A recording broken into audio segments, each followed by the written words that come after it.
faran ni la carretera a Càlig ni la carretera a Peníscola.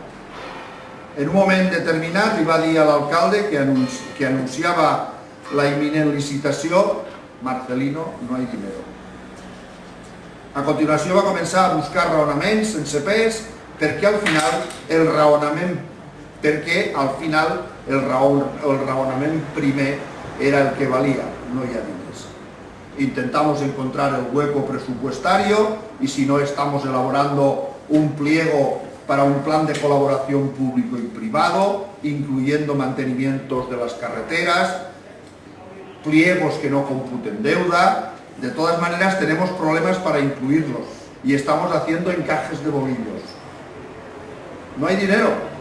De totes maneres buscaran la manera de ficar alguna primera pedra, perquè la campanya electoral està ahí la vora, i trataran també d'exposar els projectes amb molta parafernàlia, unes carpes magnífiques, algun piscolabis i molt de Canal 9. Els benicarlandos ja n'estem farts de primeres pedres, d'avisos, de bufonades, com la que es va fer ara fa 3 anys a la carretera de Càlig en les vespres de la campanya electoral. El que volem són les obres fetes perquè Benicarló se mereix recuperar aquest deute històric que té respecte d'altres poblacions.